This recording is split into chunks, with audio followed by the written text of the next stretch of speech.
ایمان کسے کہتے ہیں؟ اگر دو جملوں میں بیان کیا جائے تو میں اتنا کہہ سکتا ہوں، اللہ کے رسول صلی اللہ علیہ وآلہ وسلم اللہ کی طرف سے جو کچھ لے کر کے آئے اس کو دل سے ماننا اور زبان سے اس کا اعلان کرنا، اس کا نام ایمان ہے۔ دل سے ماننا اور زبان سے اعلان کرنا، اقرار کرنا، اس کا نام ایمان ہے۔ حضور جو کچھ لے کر کے آئے، اپنی عقل کا گھوڑا نہیں دوڑانا، حضور جو کچھ لے کر آئے ہمیں ماننا ہے۔ اور یاد رکھنا ایمان کی طاقت کیا ہے، ایمان کی قوت کیا ہے۔ بڑی بڑی طاقتیں، ہتھیار کی طاقتیں جس کے سامنے سجدہ ریز ہے اسے ایمان کہتے ہیں۔ ایمان کتنا پاورفل ہے، ایمان کتنا عظیم ہے، یہ ایمان ہی ہے۔ جب ایمان کسی قوم کو نصیب ہو جاتا ہے تو عرب کے بوریا نشین قیصر و کسریٰ کے تاجدار بن جاتے ہیں۔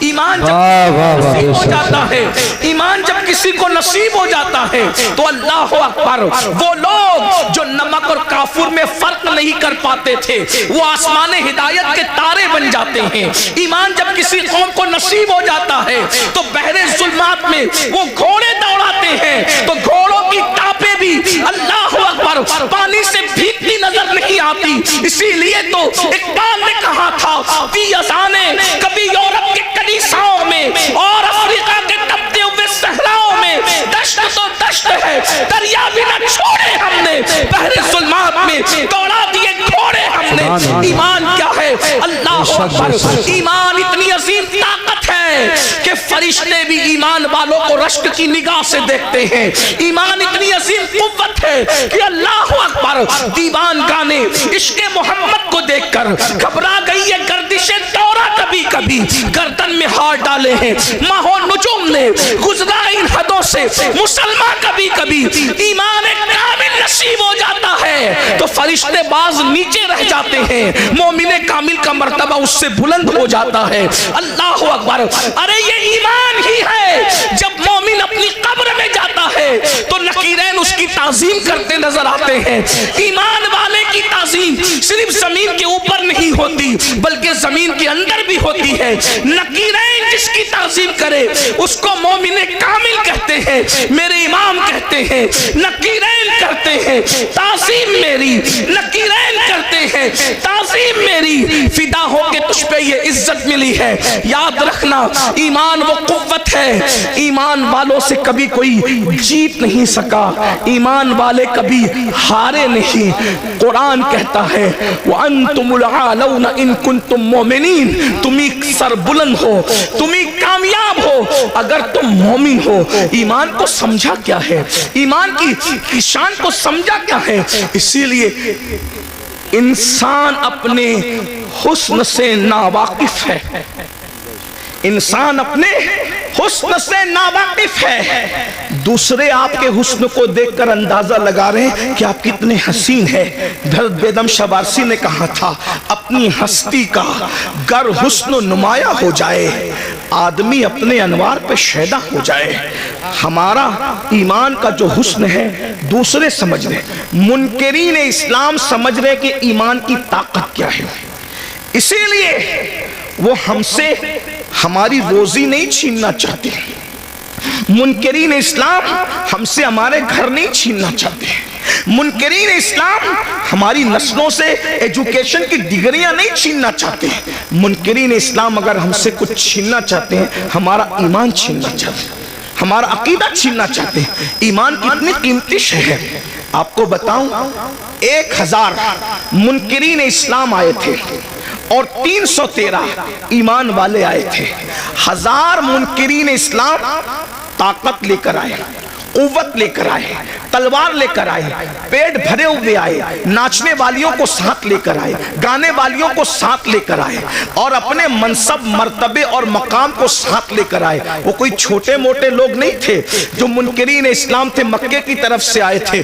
لیکن 313 ایمان والوں نے کیا کیا پتہ ہے؟ 313 ایمان والوں نے ان 1000 لوگوں کو دھول چٹا دیا۔ اور آپ کو کیا پتہ ایمان کی طاقت کیا ہے؟ جس وقت اللہ نے حضرت انسان کو بنایا تو اس وقت حضرات فرشتوں نے کہا کہ یہ زمین پہ جا کے خون ریزی کریں گے، پتا چلا خون بہانا فرشتوں کو پسند نہیں.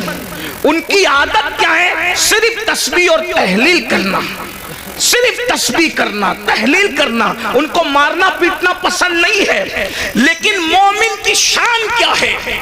جب مومن بدر میں آتا ہے تو فرشتوں کو حکم ہوتا ہے کہ مقام تسبیح اور مصلی چھوڑو، اور جس جنگ سے تمہیں نفرت تھی مومنوں کی اتباع میں جا کر تم بھی جنگ کرنا شروع کرو.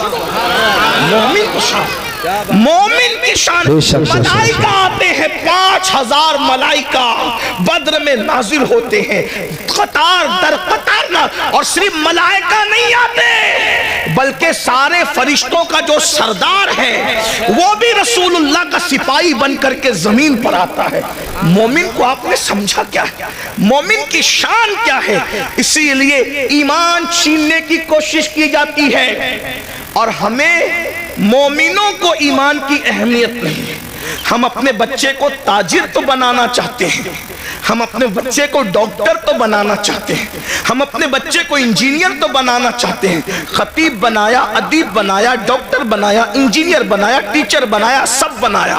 کیا اپنے بچوں کو مومن بھی بنایا؟ ڈاکٹر بنانے کا انکار نہیں ہے، ڈاکٹر بناؤ. بھائیو یہ ڈاکٹر بننے کا شوق لوگوں میں ابھی ہے. نعرہ تکبیر، نعرہ رسالت، مسلک اعلی حضرت استاذ العلماء حضور مفتی محمد اسماعیل صاحب قبلہ، استاذ العلماء حضور مفتی محمد. آپ بیٹھے، بالکل بیٹھے رہے. آپ علماء استقبال کریں گے، آپ بالکل بیٹھے رہے. ماشاءاللہ بہت اچھا مجمع ہے. نعرہ تکبیر، نعرہ رسالت، مسلک اعلی حضرت. کتنی طبیعت علیل ہے حضرت کی اس عمر میں بھی. دیکھیے ماشاءاللہ حضرت تشریف لا چکے ہیں. استاذ العلماء زینت مسند افتاء حضرت العلامہ حضرت علامہ حضور مفتی محمد اسماعیل صاحب قبلہ تشریف لا چکے ہیں. حضرت کو آگے لے لیں تاکہ سارے لوگ حضرت کے نورانی چہرے کی زیارت کریں. نعرہ لگائیں محبت سے، عمر دیکھیں حضرت کی، سب جانتے ہیں، پورا علاقہ جانتا ہے. نعرہ تکبیر. پیچھے والے بھی ذرا آواز بلند آواز سے نعرہ لگائیں. نعرہ تکبیر، نعرہ رسالت، مسلک اعلی حضرت حضور مفتی اسماعیل صاحب قبلہ، حضور سید امین القادری صاحب قبلہ، علماء اہل سنت. سبحان اللہ. ماشاءاللہ.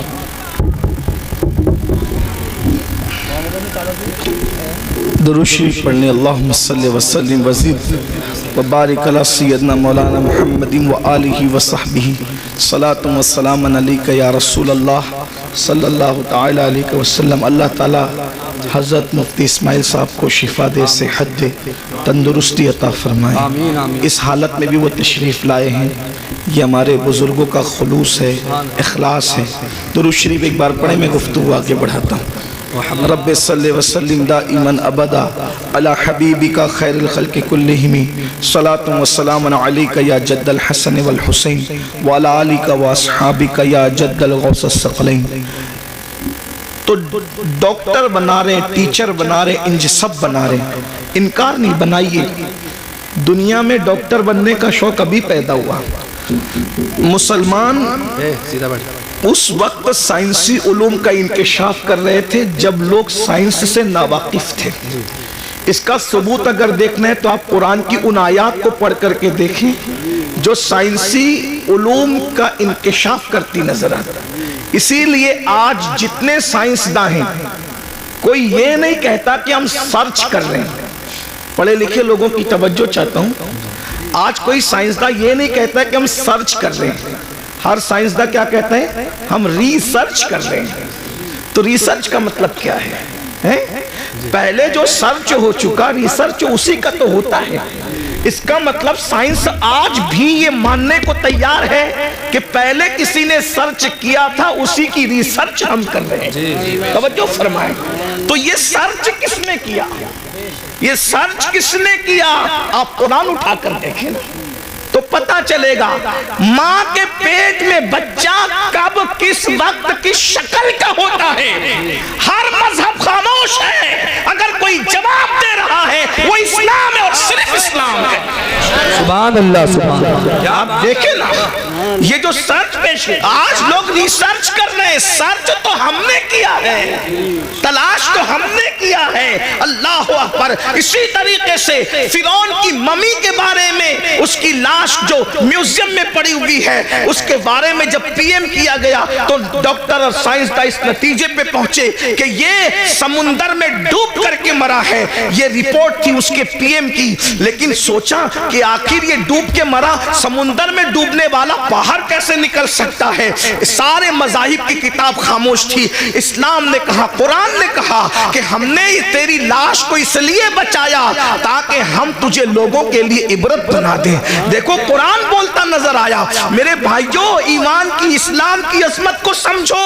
ہمیں وحدہ لا شریک، خدائے حق، معبود برحق کا پتہ مصطفیٰ جان رحمت نے بتایا، ورنہ کہیں تو حضرت عیسیٰ کی عبادت ہو رہی ہے، کہیں تو حضرت مریم کی عبادت ہو رہی ہے، کہیں تو حضرت عزیر کی عبادت ہو رہی ہے، کہیں تو چاند کی عبادت ہو رہی ہے، کہیں تو سورج کی عبادت ہو رہی ہے، کہیں تو گوبر اور مٹی کی عبادت ہو رہی ہے، کہیں تو درخت اور دریا کی عبادت ہو رہی ہے۔ ارے تم کتنے خوش نصیب ہو کہ تمہیں وہ خدا ملا ہے۔ وہ اور لوگ ہیں دنیا کے اندر جو خدا کو بنا کر پوجتے ہیں۔ لوگوں کا خدا وہ ہے جو لوگ بناتے ہیں، مسلمانوں کا خدا وہ ہے جس نے کن کہہ کر کائنات کو زندہ باد، زندہ باد، نعرہ تکبیر، نعرہ رسالت۔ لوگوں کا خدا وہ ہے جس کی تصویر بنتی ہے، مسلمانوں کا خدا وہ ہے جو تصور میں بھی نہیں آتا۔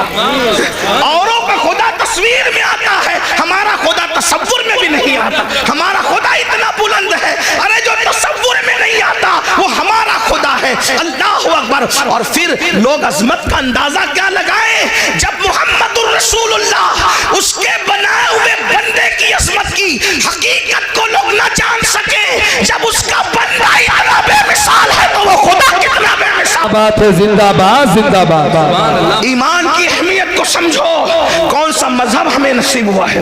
اسی لیے آج ہم ایمان کی، مسلمان ایمان کی اہمیت نہیں سمجھ پا رہا ہے، منکرین اسلام اہمیت سمجھ گئے، اسی لیے وہ ایمان چھیننا، وہ جانتے ہیں جب تک ان کے پاس ایمان رہے گا ان کو زیر نہیں کیا جا سکتا، ان کو تباہ نہیں کیا جا سکتا، ان کو برباد نہیں کیا جا سکتا۔ چھین لو ان سے ایمان، چلے گا۔ ان کے پاس ٹوپیاں رہے چلے گا، ان کے پاس مدرسے رہے چلے گا، ان کے پاس اسکول رہے چلے گا، ان کے پاس جو وہ سرٹیفکیٹ رہے چلے گا، ان کے پاس ایمان نہیں رہنا چاہیے۔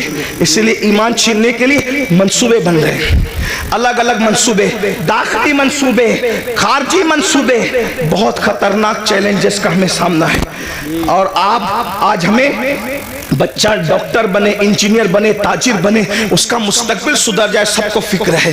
اگر فکر نہیں ہے، ایمان کی فکر نہیں ہے۔ نبیوں کی فکر کیا تھی؟ اچھا کچھ تو اتنے دیر ہوشیار ہے، کہتے ہیں مولانا ہمارے بچے تھوڑی بگڑیں گے، اور تو کون سا دین پر ہے جو تیرے بچے دین پر قائم رہیں گے؟ کس بگڑنے کی، سدھرنے کی بات کرتے ہو؟ جس قوم کو کلمہ پڑھنا نہیں آتا۔ ہمارے بزرگوں نے کہا کہ نکاح کی محفل میں جاؤ تو کلمہ پڑھاؤ تو نہیں پڑھ پاتے، تو جو شادی کی خوشی کے موقع پر قاضی کے پڑھانے پہ کلمہ نہیں پڑھ پاتے، وہ موت کے اضطراب میں کیا کلمہ پڑھ پائیں گے؟ بتائیں نا، آپ کس ایمان کی بات کرتے ہیں؟ آپ کس ایمان اور عقیدے کی بات کرتے ہیں؟ بھائیوں میری قوم کو کلمہ نہیں آتا ہے۔ قرآن کی کتنی آیتیں حفظ ہے، ذرا اپنے آپ میں ڈوب کر سوچ۔ میں کوئی ڈانٹ پیٹنے نہیں آیا، آپ کو کوسنے نہیں آیا، لیکن یہ محفلیں احتساب کی محفل ہے، یہ محفلیں جنت بانٹنے کی محفلیں نہیں ہیں۔ میں اس کا قائل نہیں ہوں، اس لیے کہ ہم لوگ فکر رضا کے وارث، فکر رضا ہماری محافظ، ہم وہ لوگ نہیں ہیں کہ کہا اس کو دیکھو اس کو دیکھو جنت ملے گی۔ میں اس کا سخت مخالف ہوں۔ جو قوم غسل جنابت سے ناواقف ہو، تم اس کو کیا جنت بانٹ رہے ہو؟ بیوقوف بناتے ہو۔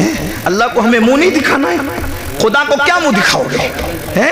بتاؤ تو صحیح، جب وہ سن لیں گے کہ مفتی اسماعیل صاحب کے چہرے کو دیکھ کے جنت ملتی ہے، امین القادری کے چہرے کو دیکھ کے جنت ملتی ہے، مفتی جلیس صاحب کے چہرے کو دیکھ کے جنت ملتی ہے، بیوقوف ہے پھر وہ فجر میں اٹھیں گے؟ بیوقوف ہے وہ فجر میں اٹھیں گے؟ نہیں میرے بھائی، ہمیں اپنی قوم پہ اتنا ظلم نہیں کرنا چاہیے۔ جو قوم کلمہ یاد نہ رکھے وہ قوم کیسے جنت میں جائے؟ کچھ لوگ ہم سے لڑتے ہیں کہ تو لوگوں کو مایوس کرتا، میں نے کہا میں مایوس نہیں کرتا، ہم کیسے مایوس کر سکتے ہیں؟ ہمارے یہاں تو ایمان کی ڈیفینیشن ہی ہے الایمان بین الخوف والرجاء، ایمان خوف اور امید کی درمیانی کیفیت کا نام ہے۔ ہم قوم کو مایوس کیوں کریں گے؟ لیکن جو قوم اتنی بے باک ہو چکی ہو کہ بڑی معذرت کے ساتھ، یہاں کے حالات ایسے نہیں ہوں گے لیکن ہم پورا ہندوستان گھومتے ہیں اور بڑی بات نہیں کرتے، دنیا میں بھی جاتے ہیں ہندوستان کے علاوہ، لوگ اتنے غافل ہو گئے اپنے دین سے کہ جن کی نگاہ پاپ سے اس کی سگی سالی محفوظ نہیں ہے، اس قوم کو ہم چہرے دکھا کے کیا جنت بانٹیں گے؟ جس قوم کی نگاہ سے اس کی چچازاد بہن محفوظ نہیں ہے، ہم اس قوم کو کیا جنت کی بشارتیں دیں گے؟ میرے بھائیوں، حالات اتنے دردناک ہیں۔ اب حالات تو یہ ہے کہ معاذ اللہ بیٹیاں جوان ہو جائے تو بعض جگہ وہ باپ کی نگاہ سے محفوظ نہیں ہے۔ اتنی غفلت کا حال ہے، خشیت اتنی اٹھ چکی ہے، خشیت ربانی اٹھ چکی ہے۔ میں جانتا ہوں ہم گراؤنڈ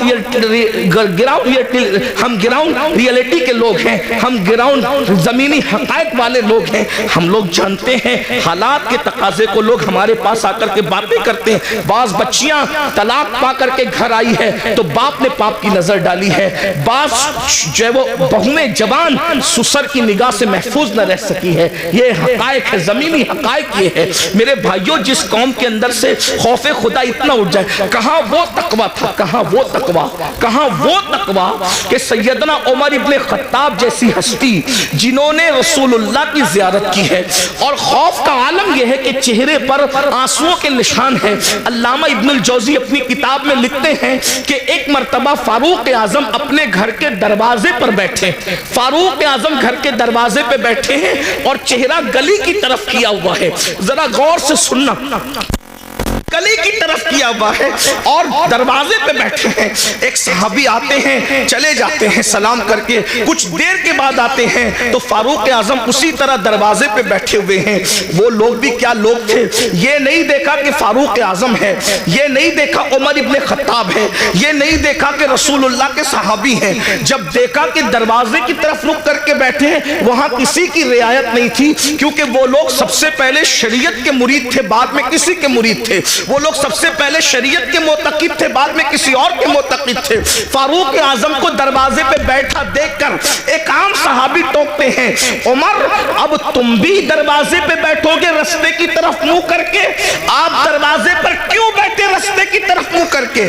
ہم تو کسی کو روک بھی نہیں سکتے، ٹوک بھی نہیں سکتے، اس لیے کہ ہمیں معاذ اللہ ثم معاذ اللہ اللہ کی رضا سے زیادہ کسی اور کی رضا پیاری ہو گئی ہے کہ اس قوم کی تباہی سے اس قوم کو کوئی نہیں بچا سکتا، جو خالق کو تو ناراض کر سکتی ہے مگر مخلوق کو ناراض نہیں کر سکتی۔ میرے بھائی، ہاں اگر کسی غریب کے ہاتھ میں سونے کی انگوٹھی ہم دیکھتے ہیں، اس کو اتروا لیتے ہیں، کیا کسی کونسلر کے ہاتھ سے بھی ہم انگوٹھی اتروانے کی ہمت رکھتے ہیں؟ کیا کسی مالدار کے ہاتھ سے بھی ہم کڑا اتروانے کی ہمت رکھتے ہیں؟ سارا قانون تو ہم نے منہ دیکھ کر کے بنایا ہے۔ بہت معذرت کے ساتھ، اسلام صرف اسلام ہے، اسلام صرف اسلام ہے، اسلام حقیقت ہے۔ غریب امیر چھوٹا بڑا سب کے لیے شریعت کا قانون ایک ہے۔ اللہ اکبر! ذرا غور تو کیجئے، فاروق اعظم جیسی ہستی کو ٹوکنے والا ٹوکتا ہے، آپ دروازے پہ بیٹھیں گے روڈ کی طرف رستے کی طرف منہ کر کے؟ فاروق اعظم نے کہا اللہ تیرا بھلا کرے۔ ناراض نہیں ہوئے فاروق اعظم، یہاں ٹوکنے پہ لوگ ناراض ہوتے ہیں، فاروق اعظم ناراض نہیں ہوئے۔ تو اللہ تیرا بھلا کرے، تو نے مجھے ٹوکا لیکن پوچھ تو صحیح کہ میں دروازے پہ کیوں بیٹھا ہوں؟ دروازے بیٹھنے کی وجہ کیا ہے؟ کہا کیا وجہ ہے؟ کہا آج میری بیٹی ام المومنین حفصہ مجھ سے ملنے آئی۔ پہلے تو میں اہل علم کی توجہ چاہتا ہوں، جو بیٹی ہوگی وہ کبھی ماں نہیں ہو سکتی، اور جو ماں ہوگی وہ کبھی بیٹی نہیں ہو سکتی۔ لیکن رسول اللہ کے نکاح میں جانے کی وجہ سے حفصہ کی شان یہ ہو گئی تھی کہ وہ فاروق اعظم کی بیٹی بھی تھی کہ ان سے پیدا ہوئی تھی، لیکن فاروق اعظم کی ماں بھی تھی کیونکہ رسول اللہ کے نکاح میں تھی۔ جہاں ماں اور بیٹی کے دونوں رشتے ایک ساتھ جڑے ہیں، لیکن فاروق اعظم کا تقویٰ دیکھو۔ فاروق اعظم کہتے ہیں آج میری بیٹی حفصہ مجھ سے ملاقات کے لیے آئی ہے اور میری بیوی اپنے میکے چلی گئی ہے تو میں اپنی جوان بیٹی کے ساتھ اپنے کمرے میں اکیلا رہنا پسند نہیں کرتا، اس لیے میں دروازے کی طرف رک کر کے بیٹھ گیا ہوں اپنی بیوی کے انتظار میں کہ وہ آئے تو میں اندر جاؤں۔ وہ لوگ تھے اللہ کے خوف اور خشیت جو بیٹی کے ساتھ، جو ماں بھی ہو، ام المومنین بھی ہو، اس کے ساتھ تنہائی میں بیٹھنا گوارا نہیں کرتے، یہ وہ لوگ تھے۔ اور آج کیا ہو رہا ہے؟ کیا کر رہے ہو؟ اسلام کہاں نظر آتا ہے مجھے بتاؤ؟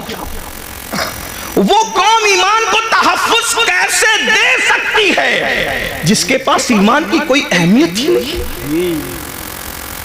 آؤ نبی کی فکر دیکھو، قرآن نے ایک نبی کی موت کا ذکر کیا۔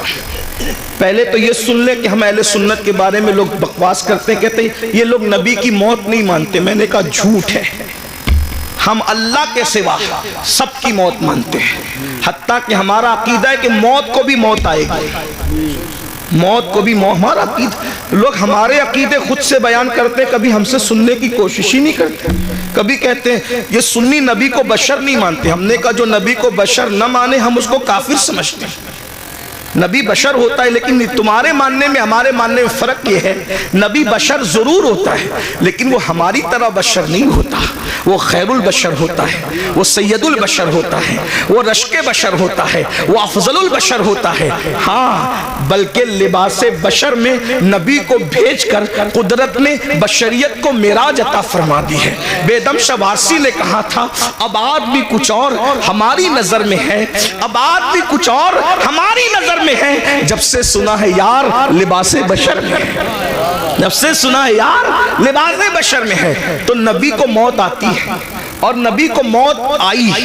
توجہ کرنا، میں بہت بے باکی کے ساتھ اس لیے بول رہا ہوں کہ میری پشت پر کئی مفتیان کرام بیٹھے ہیں، کہیں پر علماء کے اساتذہ یہاں موجود ہیں، آپ بھی غور سے سنیں۔ نبی کو موت آئی لیکن نبی مر کے مٹی میں نہیں ملے، موت آئی مگر ایک آن کے لیے آئی، جس کو اہل سنت کا امام یوں بیان کرتا ہے انبیاء کو بھی اجل آنی ہے مگر ایسی کہ فقط آنی ہے، پھر وہی موت کے بعد ان کی حیات مثل سابق وہی جسمانی ہے، اس کی ازواج کو جائزہ لکھا، اس کا ترکہ بٹے جو فانی ہے، تو زندہ ہے واللہ، تو زندہ ہے واللہ، میری چشم عالم سے چھپ جانے۔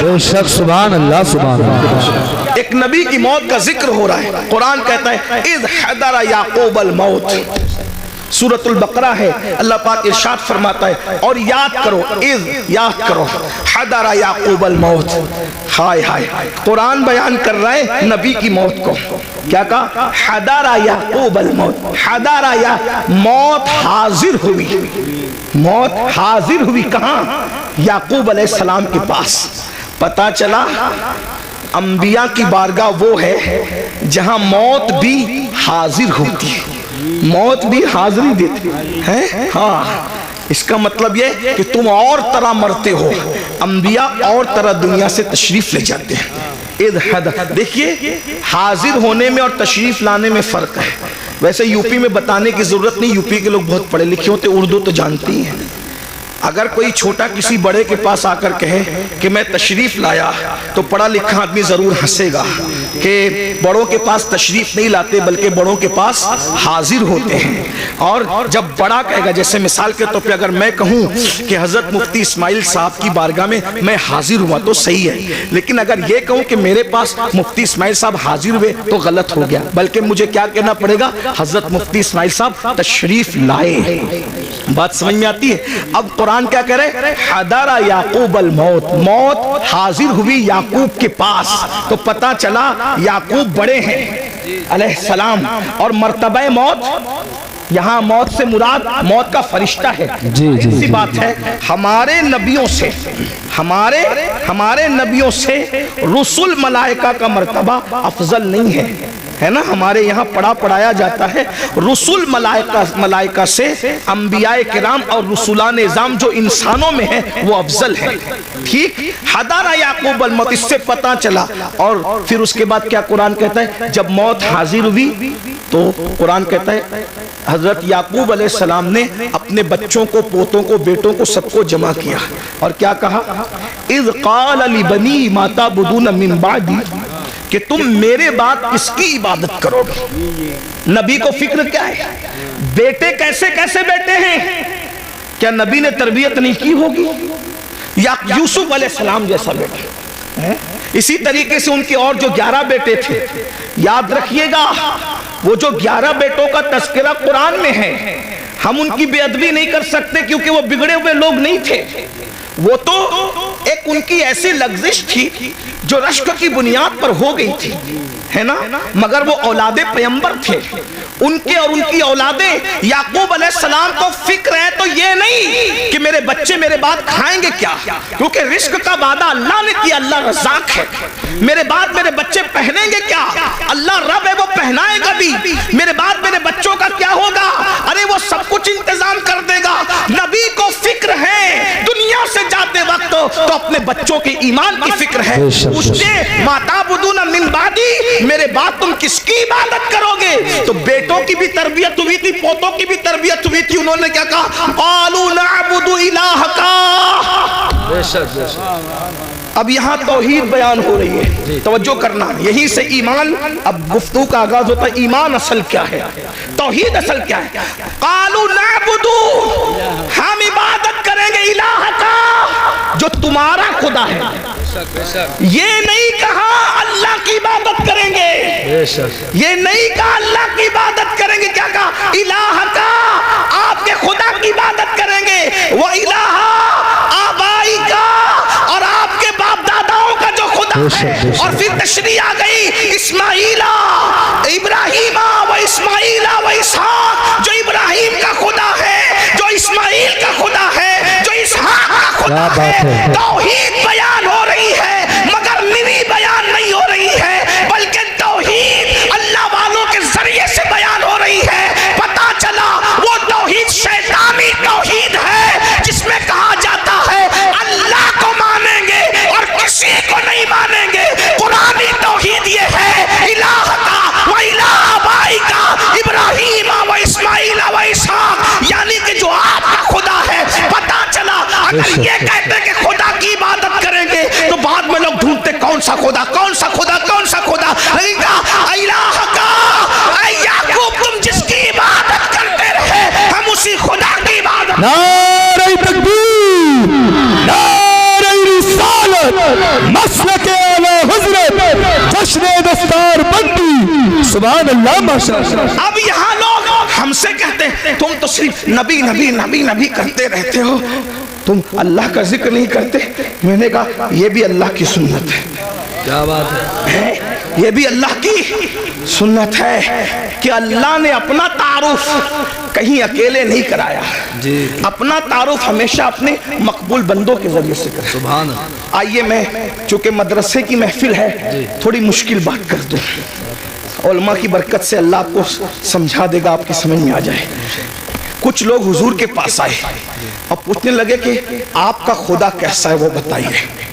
خدا کو دیکھنے کی تمنا تھی، آپ کا خدا کیسا ہے وہ بتائیے.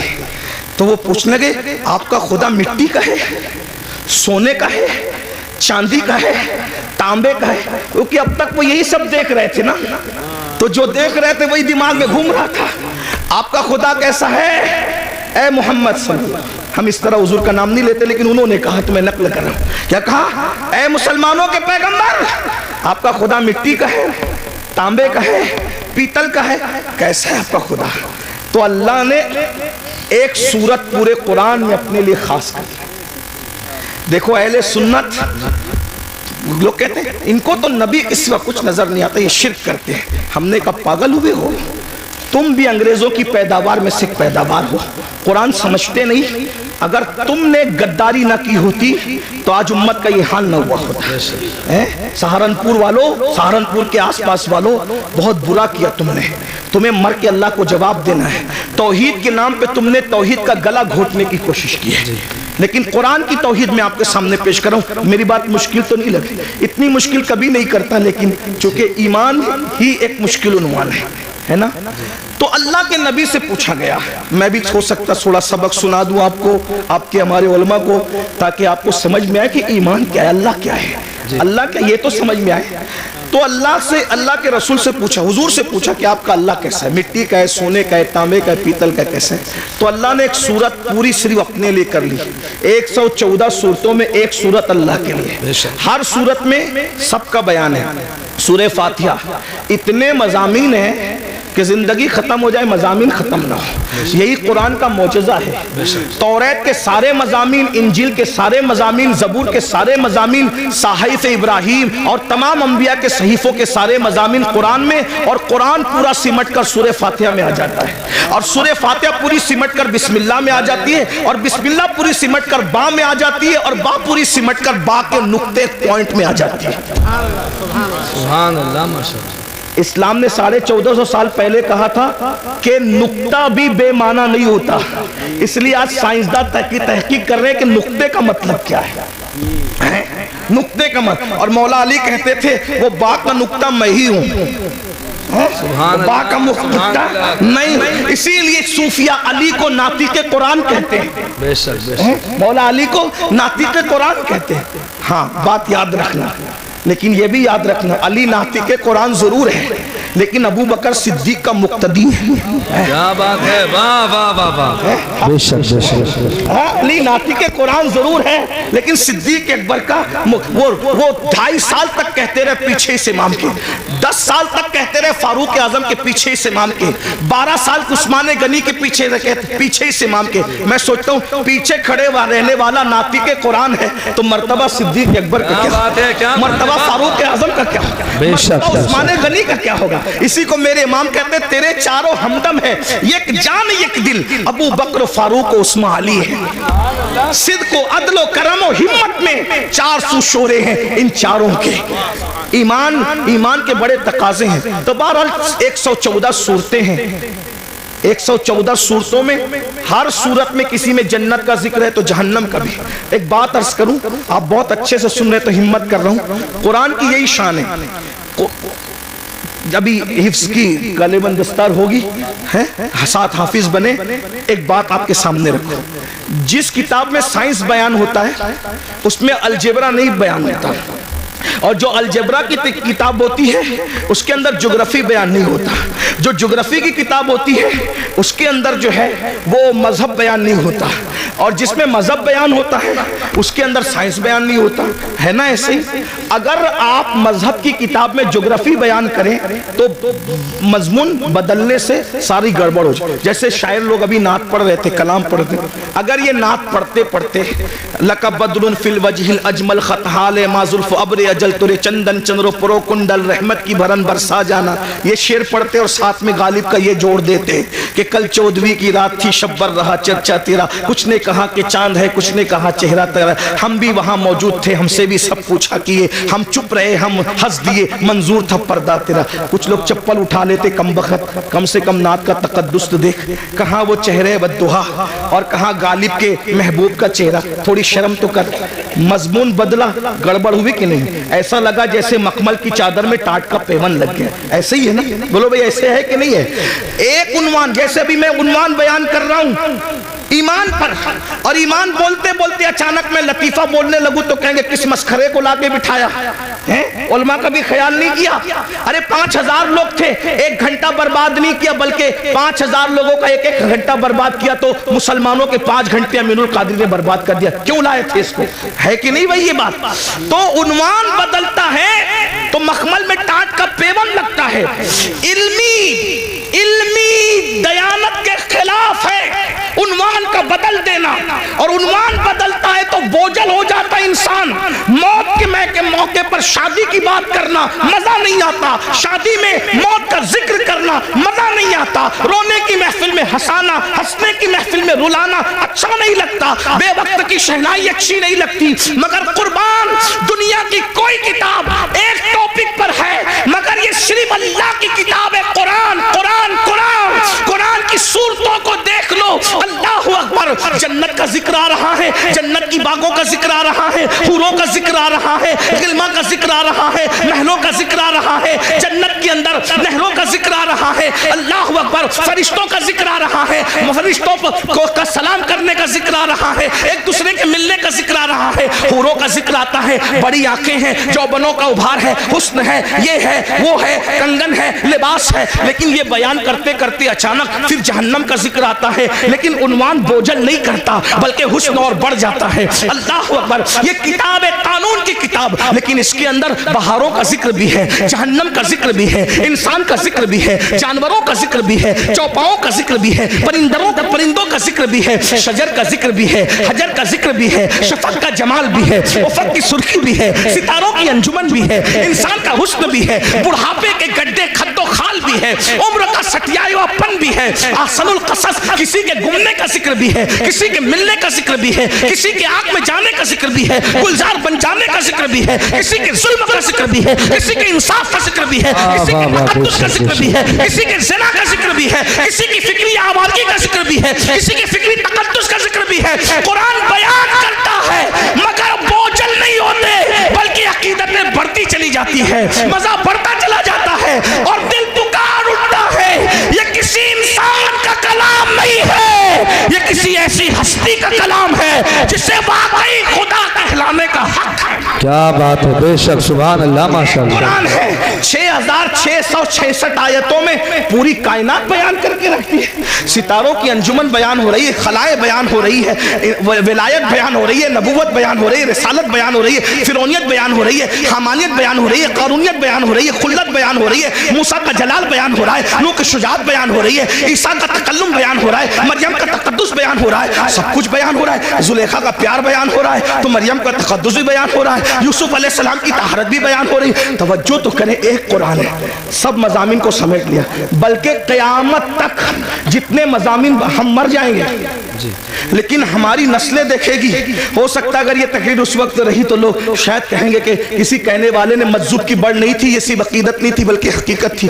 آگے مضامین اور آئیں گے، قرآن ہی ایک کتاب ہوگی جو ہر چیلنج کا جواب دے گی۔ ایک مثال پیش کرتا ہوں، بات اپنے عنوان سے ہٹنا نہیں چاہتا لیکن ایک مثال پیش کرتا ہوں اچھے سے۔ دیکھو زمین اور آسمان کے بیچ میں کیا ہے، بولو کیا ہے؟ خلا ہے، خالی جگہ ہے۔ خلا بیکار ہے، لوگ یہی سمجھتے تھے، زمین کام کی، آسمان کام کا، خلا بیکار ہے، لیکن قرآن نے اس وقت کہا، توجہ کریں قرآن کا انداز، ان فی خلق السماوات والارض واختلاف اللیل والنہار لآیات لأولی الالباب الذین یذکرون اللہ قیاما وقعودا وعلی جنوبہم ویتفکرون فی خلق السماوات والارض ربنا ربنا ربنا ما خلقت ھذا باطلا سبحانک فقنا عذاب النار۔ توجہ فرمائیں، اللہ فرماتا ہے دن اور رات کے آنے جانے میں، زمین اور آسمان کے اختلاف میں عقل والوں کے لیے نشانیاں ہیں، اور جو یہ عقل والا دیکھ لیتا ہے الذین یذکرون اللہ قیاما وقعودا وعلی جنوبہم، جو اللہ کی نشانیوں میں غور کر لیتا ہے، وہ کھڑے ہوتا ہے بھی تو اللہ کا ذکر کرتا، بیٹھتا ہے تو بھی اللہ کا ذکر کرتا، لیٹتا ہے تو بھی اللہ کا ذکر کرتا، اور پھر وہ اس بات کو کہتا ہے یہ خلا، یہ زمین، یہ شفق، یہ افق، یہ سب ستاروں کی انجمن، یہ چاند، یہ چاندنی، یہ سورج کرنے، یہ سب کیا ہے، یہ پودے کیا ہے، یہ اللہ کی مخلوق کیا ہے۔ ربنا ما خلقت ھذا باطلا سبحانک فقنا عذاب النار۔ جو واقعی عقل والا کہتا ہے اللہ تو نے کوئی چیز بیکار پیدا نہیں کی، خلا بیکار نہیں ہے، درخت بیکار نہیں ہے، شجر بیکار نہیں ہے، حجر بیکار نہیں ہے، حتیٰ کہ گائے اور جانوروں سے جو گوبر نکلتا ہے وہ بھی بیکار نہیں ہے۔ دیکھو اس وقت تو کوئی سوچ سکتا تھا، اس وقت تو کوئی سوچ سکتا تھا کہ یہ بیکار نہیں ہے۔ آج سیٹلائٹ کا نظام کس سے چل رہا ہے؟ کس سے چل رہا ہے؟ یہ خلا سے تو چل رہا ہے۔ قرآن کہہ رہا ہے، توجہ کریں، تو میں کیا کہہ رہا تھا آپ کے سامنے، 114 صورتوں میں ایک ہی صورت ہے جس کو اللہ نے اپنے لیے خاص کیا ہے، اور اس کا نام رکھا ہے خالص نہیں، ہاں، کیونکہ خالص سے بھی اور بڑھ کر تفضیل کے ساتھ ہے نا اخلاص، خالص نہیں، سبحان اللہ، سبحان اللہ۔ اب یہاں دھیان دینا، توجہ، میری بات سمجھ میں مشکل تو نہیں لگی؟ بات سمجھانے میں کامیاب ہو؟ سر پہ سے تو نہیں جا رہی ہے؟ ہاں، ایک ہی صورت اخلاص۔